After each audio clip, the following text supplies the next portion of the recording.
Thank you very much, Mr. Chairman. Today's hearing covers four items. The first I'll discuss is a bipartisan committee product, H.R. 7900, the National Defense Authorization Act for fiscal year 2023. For 61 years, the NDAA has become law with broad bipartisan and bicameral support.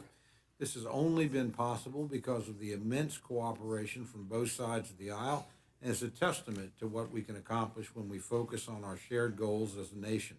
I applaud both the chairman and ranking member of the Armed Services Committee for continuing this historic tradition and producing a bill worthy of support by both parties.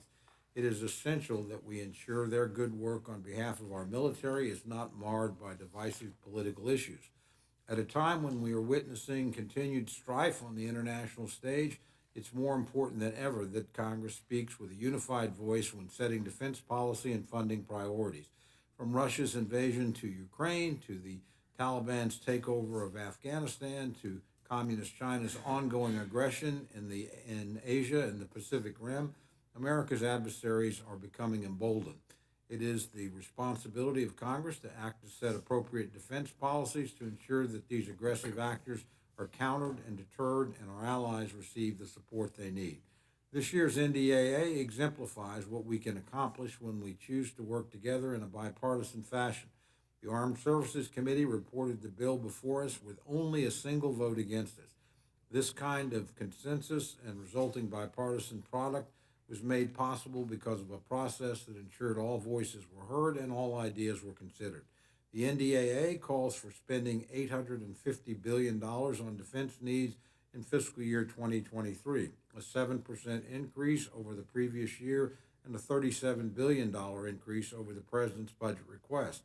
No more will we see the chronic underfunding that was the hallmark of the Obama-Biden years, and no more will we allow President Biden to get away with cutting our defense funding in real terms at times of national crisis. Instead, we'll ensure that our defense needs are appropriately funded.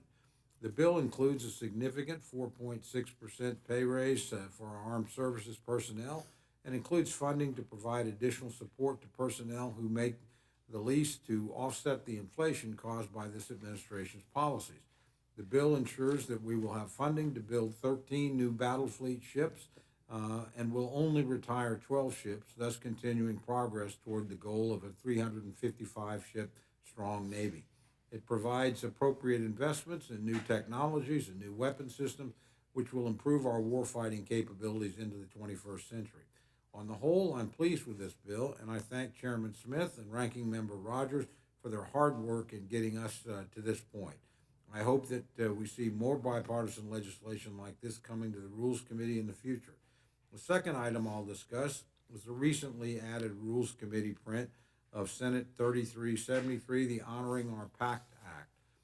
While I'm frustrated by the process this bill has gone through, I believe we have failed to provide our nation's toxic exposed veterans with the care they need for too long.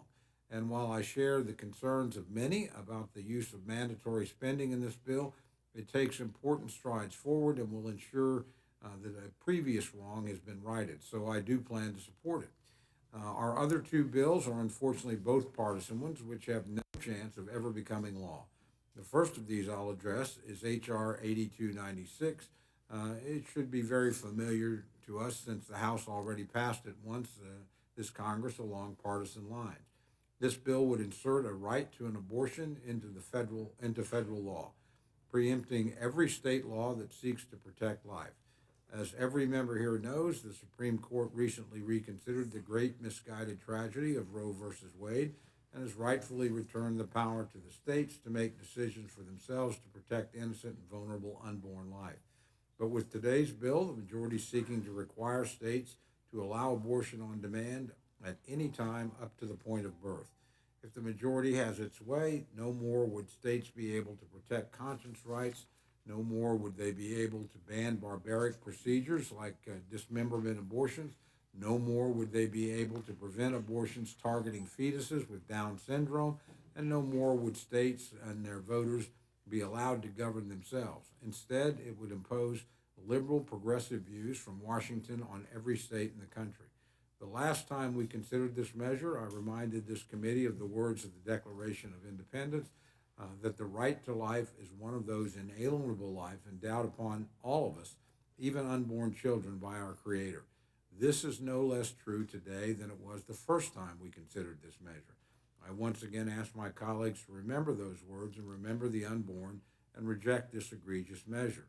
The last item I'll discuss is H.R. 8297, which also addresses this same topic. H.R. 8297 would prohibit states from imposing limitations on interstate abortion services. But this bill, too, is deeply misguided. It would have the effect of preventing states from adopting common sense protections for the unborn, such as provisions banning mail order or telemedicine abortion services.